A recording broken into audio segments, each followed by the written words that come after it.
Assalamualaikum, halo semuanya, bagaimana kabarnya?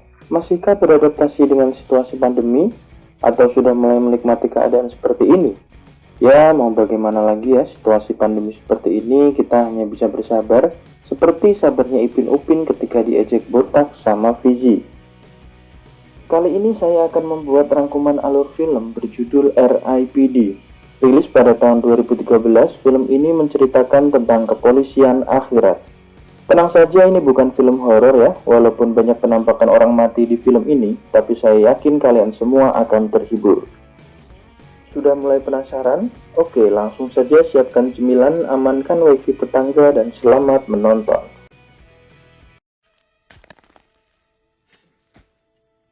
Pada suatu malam, tampak seorang laki-laki mengubur sesuatu dan menutupinya dengan pohon jeruk di belakang rumahnya, seolah menyembunyikan benda tersebut dan tidak ingin ada orang yang tahu. Dia bernama Nick, dan ini istrinya Julia. Walaupun dengan rumah sederhana, mereka hidup bahagia dan saling mencintai satu sama lain. Nick adalah seorang polisi di kota Boston, Amerika, dan ini adalah sohibnya, dia bernama Bobby. Di sini mereka membicarakan tentang barang yang mereka temukan ketika melakukan razia narkoba sebelumnya. Ternyata barang yang dikubur Nick semalam adalah kepingan emas. Mereka berdua membagi rata temuan tersebut dan merencana untuk menjualnya secara ilegal. Namun tak disangka Nick berubah pikiran dan ingin menyerahkan temuannya tersebut ke pihak kepolisian. Masih serius berbincang mengenai emas, tiba-tiba mereka diminta untuk melakukan penangkapan seorang bandar narkoba yang sudah diketahui lokasinya. Akhirnya mereka bersama tim 86 pun berangkat. Sesampainya di lokasi, mereka langsung mendobrak persembunyian buronan tersebut, dan adegan seperti game Free Fire pun tidak terelakkan. Di tengah-tengah baku tembak, Nick melihat si buronan dan mengejarnya ke lantai atas. Saat sedang mengendap-endap mencari buronan tersebut, tiba-tiba Bobby muncul, dan ternyata Bobby menembak Nick karena dia tidak ingin emas temuan mereka diserahkan ke kepolisian. Anjir, sohib macam apa ini? Beberapa saat setelah Nick jatuh tertembak, dia membuka matanya dan melihat semua yang ada di sekitarnya diam seperti video bajakan yang sedang dipause. Dan perlahan dia mulai terangkat ke langit seolah menuju ke alam akhirat. Bukannya masuk surga atau neraka, dia justru duduk di depan seorang perempuan dengan seragam polisi. Sebut saja dia Proctor. Di tengah kebingungannya, Nick dijelaskan bahwa dia memang benar sudah mati. Namun karena keahliannya semasa hidup, dia ditawari menjadi polisi akhirat. RIPD bertugas untuk menangkap orang-orang mati yang kabur dari akhirat dan hidup di bumi. Mereka menyebutnya Dead-O. Mereka memiliki bentuk seperti monster yang bermacam-macam. Karena iming-iming bisa kembali ke Boston, Nick pun menerima tawaran tersebut. Kemudian Nick diajak Proctor ke kantor Polsek Akhirat bagian Boston. Di sini dia dikenalkan dengan Roy yang akan menjadi sahibnya menjadi polisi akhirat.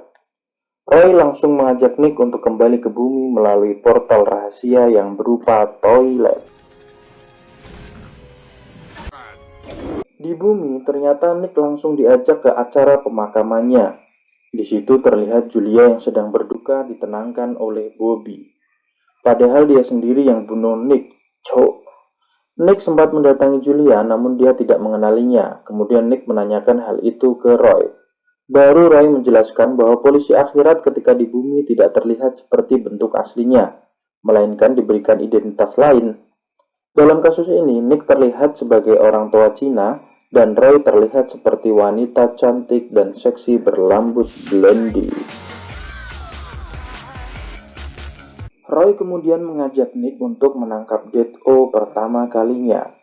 Ternyata Dead-O bisa menyamar terlihat seperti manusia biasa. Dan di sini Nick belajar bahwa Dead-O tidak tahan dengan bubuk jinten atau bumbu yang biasa dipakai di masakan India. Ketika mencium bau jinten, Dead-O pun akan menampakkan wajah aslinya. Sempat terjadi kejar-kejaran, Dead-O ini pun akhirnya ditembak mati oleh Roy. Sebelum ditembak, Dead-O ini sempat memuntahkan sesuatu. Ternyata itu adalah kepingan emas yang mirip dengan benda temuan Nick dan Bobby. Timbul kecurigaan Nick kenapa Dead-O itu berusaha menyembunyikan kepingan emas tersebut. Oleh Roy, kepingan emas tersebut diserahkan ke Polsek Akhirat untuk disimpan. Setelah membujuk Roy, akhirnya mereka mulai menyelidiki hal tersebut. Roy mengajak Nick menemui informannya. Dia adalah Dead-O yang dibiarkan Roy hidup di bumi dengan syarat menjadi informan untuk RIPD. Di sini Dead-O tersebut mengatakan tidak tahu apa-apa mengenai kepingan emas itu. Akhirnya Nick memberikan kepingan emas tersebut untuk menjebaknya. Dan benar saja, ketika Nick dan Roy mengawasi dari kejauhan, Dead-O tadi memberikan kepingan emas tersebut ke seseorang, yang ternyata itu adalah Bobby. Anjir, mulai menarik bukan? Apakah Bobby juga seorang Dead-O? Oke, lanjut. Nick dan Roy kemudian mengikuti Bobby. Ternyata dia pergi ke rumah Nick dan menemui Julia. Setelah bertanya ke Julia, Bobby pun akhirnya menemukan kepingan emas yang dikubur oleh Nick dan mengambilnya. Nick dan Roy masih membuntuti Bobby di sebuah stasiun. Bobby memberikan kepingan emas itu ke seseorang. Setelah Bobby pergi, Nick pun menangkap orang tersebut dan menginterogasinya. Orang tersebut ternyata juga Dead-O. Dia tidak mau memberikan kepingan emas itu ke Nick. Dead-O itu kemudian berubah bentuk monsternya dan lari. Akhirnya terjadi kejar-kejaran di antara mereka di siang bolong di tengah kota. Dead-O itu pun berhasil lolos dan para manusia terlanjur melihat makhluk tersebut. Di Polsek Akhirat, Nick dan Roy mendapat teguran karena dia tidak bisa menangkap Dead-O dan justru membuat manusia-manusia melihat wujud Dead-O di siang bolong. Dia mendapat omelan dari si Proktor. Dari bagian keabadian, mereka berdua mendapat hukuman skors dan tidak boleh menangani kasus tersebut. Di situ pula bagian keabadian memberi info bahwa kepingan emas tersebut adalah bagian dari alat bernama tongkat Jericho.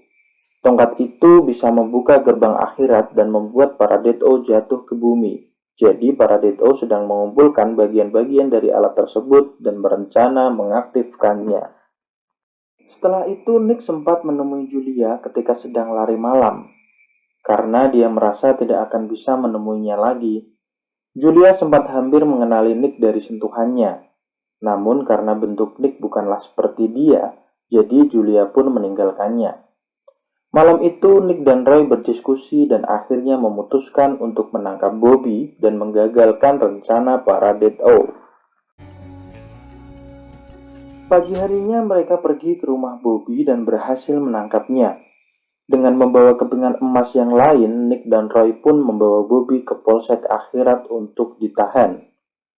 Namun ketika Roy memberikan kepingan emas milik Bobby untuk disimpan dengan yang lain, di situ ternyata ada sebuah alat yang aktif sendiri, dan boom! Seketika semua yang ada di sana melambat kecuali para Dead-O. Ternyata itu semua sudah direncanakan Bobby, makanya waktu ditangkap dia tidak memberikan perlawanan sama sekali. Memanfaatkan keadaan itu, para Dead-O pun mengambil semua kepingan emas di sana dan mereka kabur kembali ke bumi. Setelah alat pelambat gerakan tersebut berhasil ditembak Roy, para polisi akhirat pun pergi ke bumi untuk mengejar para Dead-O tadi. Sampai di bumi, ternyata para Dead-O sudah bersiap dengan membawa senjata. Terjadi baku tembak antara polisi akhirat dan para Dead-O. Angin mulai bertiup kencang dan benda-benda berterbangan. Ternyata para Dead-O sedang menyusun tongkat Jericho di atas sebuah gedung tinggi. Setelah Nick dan Roy membunuh semua Dead-O di sekitar situ, mereka berdua langsung pergi menuju gedung tinggi tersebut. Namun mereka dikejar oleh sekawanan Dead-O dengan beberapa mobil. Dengan keahlian menyetir Nick, akhirnya mereka bisa meloloskan diri dari para Dead-O. Di tempat lain, Julia dijemput oleh dua orang suruhan Bobby. Lalu mereka membawanya ke gedung tempat para Dead-O berkumpul. Julia dibawa ke atas gedung dan ternyata dia akan dijadikan tumbal oleh Bobby. Karena untuk mengaktifkan tongkat Jericho diperlukan darah segar manusia. Tiba-tiba Nick dan Roy muncul. Bobby langsung menusuk Julia dan darah Julia pun mengalir ke alat tersebut dan mengaktifkannya. Akhirnya terjadi baku tembak antara Nick dan Roy dengan para Dead-O. Nick dan Roy berhasil menembak mati semua Dead-O hingga tersisa Bobby.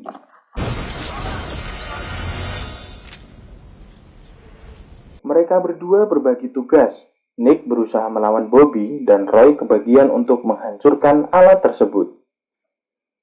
Sempat terjadi perkelahian sengit antara Nick dan Bobby, sedangkan Roy masih berusaha menghancurkan alat tersebut.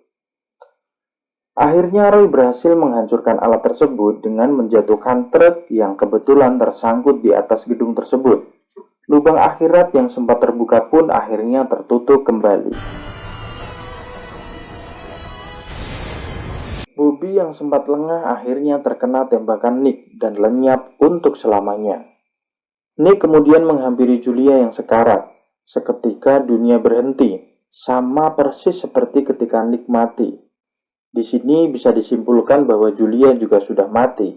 Karena sudah mati, akhirnya Julia bisa melihat wujud asli Nick. Julia sangat bahagia dan mereka sempat bertukar ludah sebentar. Namun Nick tidak mau Julia mati. Dia ingin Julia masih bisa menjalani kehidupannya. Akhirnya Nick mengucapkan selamat tinggal ke Julia. Ketika Julia memejamkan mata, tiba-tiba dia terbangun dan berada di ranjang rumah sakit. Di sebelahnya ada dokter yang berdiri, kemudian menganggukkan kepala seolah memberi kode bahwa dia akan baik-baik saja. Ternyata dokter itu adalah Proctor, dan dia mengabulkan permintaan Nick untuk menghidupkan Julia kembali. Hukuman untuk Nick dan Roy ternyata sudah dihapus, dan mereka bisa kembali bertugas sebagai polisi akhirat. Di akhir cerita diperlihatkan ternyata Nick sudah bukan terlihat seperti pria Cina tua, melainkan sekarang dia terlihat sebagai anak perempuan pramuka yang culun. Tamat.